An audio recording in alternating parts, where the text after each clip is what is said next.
aujourd'hui pour une nouvelle vidéo après une longue absence. Aujourd'hui on va parler de ce qu'il faut mettre dans la valise pour notre séjour à l'hôpital lors de l'intervention. Donc dans un premier temps, vous aurez au préalablement commandé des bas de contention, donc 2 paires, c'est indispensable parce qu'on en a besoin un mois après l'intervention. Après, des affaires de toilette, donc une brosse à cheveux avec élastique, brosse à dents, rasoir. D'ailleurs, en parlant de rasoir, je vous conseille fortement de vous raser intégralement pour pas être embêté lors de votre arrivée et que ça soit une gentille infirmière qui vienne vous raser tout ça à blanc. Après, donc forcément déodorant, gel douche, shampoing, mais aussi du shampoing sec. Moi ça m'a bien servi parce que j'ai pu prendre une douche que 3 jours après l'intervention et ayant les cheveux qui graissent assez vite, ça m'a été indispensable. Donc voilà pour mon petit conseil. Évidemment il vous faudra serviettes, ce serait bien d'en emmener 2 ou 3, franchement 2 ou 3 c'est pas mal parce qu'au départ on fait les toilettes aux gants, d'ailleurs n'oubliez pas votre gant. Et que ça a du mal à sécher à l'hôpital.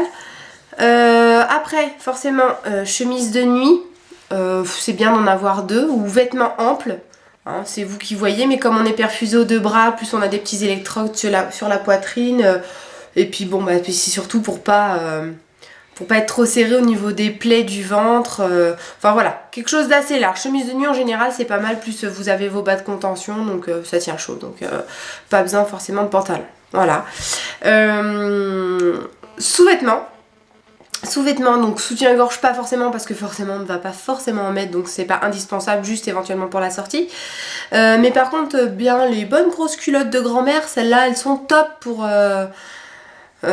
le séjour à l'hôpital, hein. De toute manière on a besoin de plaire à personne ce jour-là, donc si vous avez des vieilles culottes toutes moches, celles-là vous les mettez pour la semaine.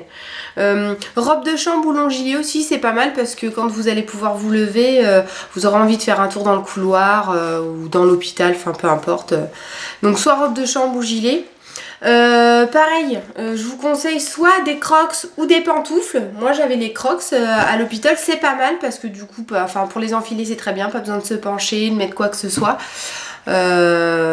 Et pour la sortie, l'idéal c'est des baskets qu'on n'a pas besoin de lacer ni rien.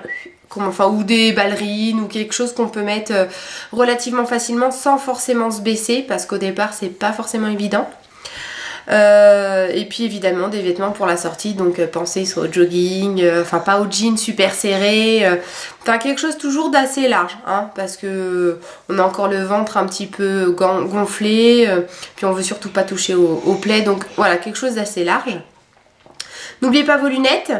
Serviette hygiénique aussi parce que moi par exemple je n'avais pas mes règles vu que j'ai un stérilet et bizarrement le stress ou je ne sais pas ou l'intervention tout bêtement a fait que ça m'a déclenché mes règles et j'ai eu mes règles pendant tout le long de l'hospitalisation. Alors surtout, même si vous habituellement vous n'avez pas vos règles ou quoi que ce soit, serviette hygiénique indispensable, hein, et puis des mouchoirs, voilà, mais puis bien les grosses serviettes bien grosses comme ça vous serez tranquille.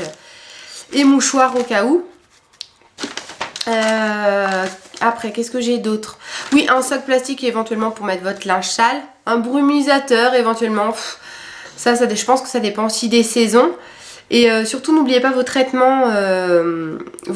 Si vous avez, avec l'ordonnance qui va avec.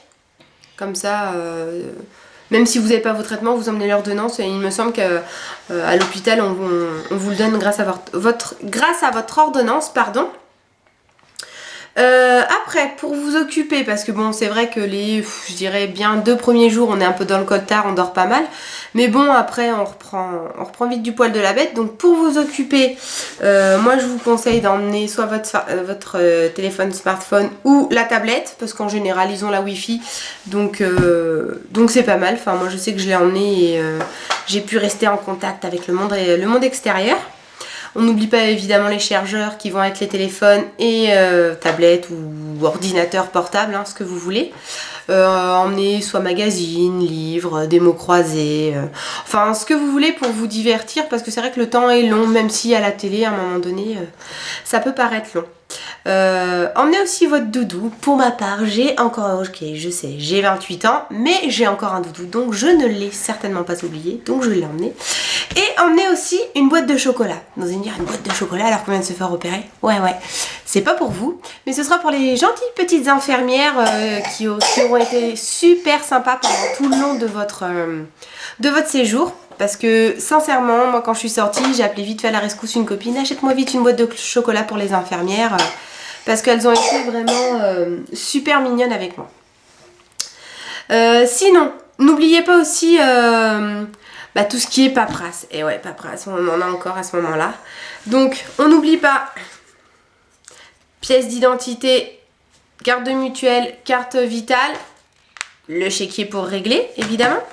Le devis du chirurgien plus de l'anesthésiste parce que au moment de payer, on ne sait jamais. Hein, des fois qu'ils vous auraient pas fait de devis, vous n'êtes pas obligé de payer les dépassements d'honoraires. À partir du moment où ça dépasse 70 €, il faut le savoir. Si on ne vous fait pas de devis, vous n'êtes pas obligé de payer. Donc voilà. Votre carte de groupe sanguin, très important. Emmenez bien les derniers examens que vous avez fait durant votre parcours, même, enfin à la limite c'est même mieux si vous avez fait un dossier, hop, vous emmenez tout le dossier, comme ça vous avez tous les derniers examens des fois qu'ils en auraient besoin. Puis voilà, c'est tout. Dernier petit conseil avant d'aller à l'hôpital, ou à la clinique, peu importe, surtout prenez bien vos mensurations.